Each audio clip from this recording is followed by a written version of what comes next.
കാലം കാതോർത്ത് പോവുകയാണ്. തൗഹീദ് നിലനിൽക്കണോ ശിർക്ക് ജയിക്കണോ എന്ന് തീർച്ചപ്പെടുത്താൻ പോവുകയാണ്. മുഹമ്മദിന്റെ സന്ദേശം അബൂജഹലിന്റെ സന്ദേശവുമായി മാറ്റുരക്കപ്പെടുകയാണ്. 313 ആയിരങ്ങളെ തോൽപ്പിച്ച് വിജയത്തിന്റെ വെന്നിക്കൊടി പറപ്പിക്കാൻ കഴിയുമോ എന്ന് ലോകമുറ്റു നോക്കുകയാണ്. ബദറിലേക്ക് 313 പ്രകാശഗോളങ്ങൾ. ആ പ്രകാശഗോളങ്ങളെ നയിക്കാൻ ലോകത്തിന്റെ അമ്പിളി തിങ്കൾ കല ചന്ദ്രബിംബം മുഹമ്മദുർ റസൂലുള്ളാഹ് സല്ലല്ലാഹു അലൈഹി വആലിഹി വസഹാബിഹി വസല്ലം. അല്ലാഹുവിന്റെ റസൂൽ ദുആ ചെയ്തുകൊണ്ടിരിക്കെ ഈ മൂന്നാളുകൾ യുദ്ധക്കളത്തിൽ ഇറങ്ങിക്കൊണ്ട് പടവെട്ടുകയാണ്. അവർക്കിടയിലുള്ള മൽപിടുത്തം ജോറായി. അലി റളിയല്ലാഹു അൻഹു തന്റെ എതിരാളിയെ തോൽപ്പിച്ചുവെന്ന് മാത്രമല്ല, തന്റെ അരയിൽ നിന്ന് വാൾ ഊരിയെടുത്തുകൊണ്ട്, യുവാക്കളെ നിങ്ങൾ മനസ്സിലാക്കണം, ബദറിൽ നിന്ന് നമുക്ക് ഇന്നും മാതൃക ഉൾക്കൊള്ളാനുണ്ട്.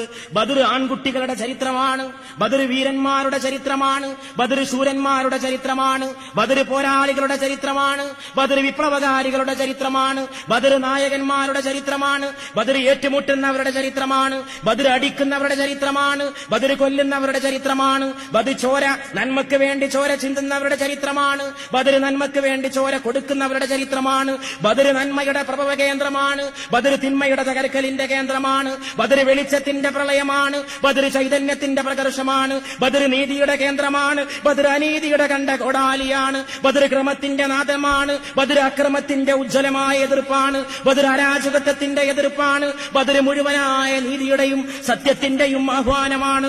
ആ ആഹ്വാനം മുഴക്കിക്കൊണ്ട് അല്ലാഹുവിന്റെ റസൂലിന്റെ 3 വില്ലാളി വീരന്മാർ ശത്രുക്കളുടെ മുശ്രിക്കിന്റെ 3 അധർമ്മത്തിന്റെ കോടാലികളുമായി ഏറ്റുമുട്ടുന്നു.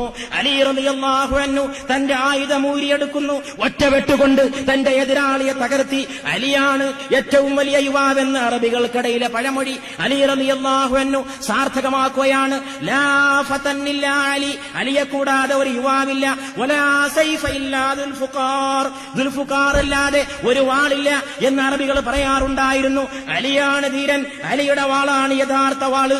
അത് ആ പ്രഖ്യാപനത്തെ അന്വർത്ഥമാക്കിക്കൊണ്ട് അലി റളിയല്ലാഹു അൻഹു വെട്ടുവെട്ടേണ്ട താമസം അതാ കിടക്കുന്നു. ശത്രുവിന്റെ ശരീരം കഷ്ണം കഷ്ണമായി കിടക്കുന്നു. തൊട്ടുപിറകെ അതാ ഹംസത്ത് റളിയല്ലാഹു അൻഹു തന്റെ എതിരാളിയെ വെട്ടിവീഴ്ത്തിക്കൊണ്ട് ജയിച്ച് തിരിച്ചു വരുന്നു. പക്ഷേ മഹാനായ സയ്യിദുനാ ഉബൈദ റളിയല്ലാഹു അൻഹു തന്റെ എതിരാളിയുമായി പടവെട്ടി വമ്പിച്ച മത്സരത്തിൽ കടന്നു പുളയുകയാണ്.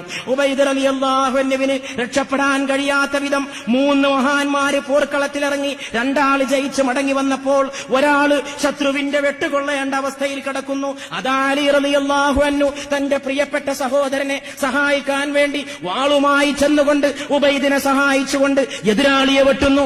ആ സമയത്തേക്ക് ഉബൈദ് റളിയല്ലാഹു അൻഹു മുറിവേറ്റുവെങ്കിലും എതിരാളി വധിക്കപ്പെടുകയാണ്. ഉബൈദ് റളിയല്ലാഹു അൻഹുവിനെ 2 കൈകളെ കൊണ്ട് താങ്ങിയെടുത്തുകൊണ്ട് അലി റളിയല്ലാഹു അൻഹുവും ഹംസത്ത് റളിയല്ലാഹു അൻഹുവും അല്ലാഹുവിന്റെ റസൂലിന്റെ സന്നിധിയിൽ കൊണ്ടുവന്ന് കിടത്തുകയാണ്. ഏതാനും നിമിഷങ്ങളെ കൊണ്ട് ഉബൈദ റളിയല്ലാഹു അൻഹു ഷഹീദായി. ഈ ലോകത്ത് നിന്ന് ബദറിന്റെ മരുഭൂമിയിൽ നിന്ന് സ്വർഗത്തിന്റെ പൂന്തോപ്പിലേക്ക് പറന്നുപോയി. യുദ്ധം അങ്ങനെ കൊടുമ്പിരിക്കൊണ്ടു.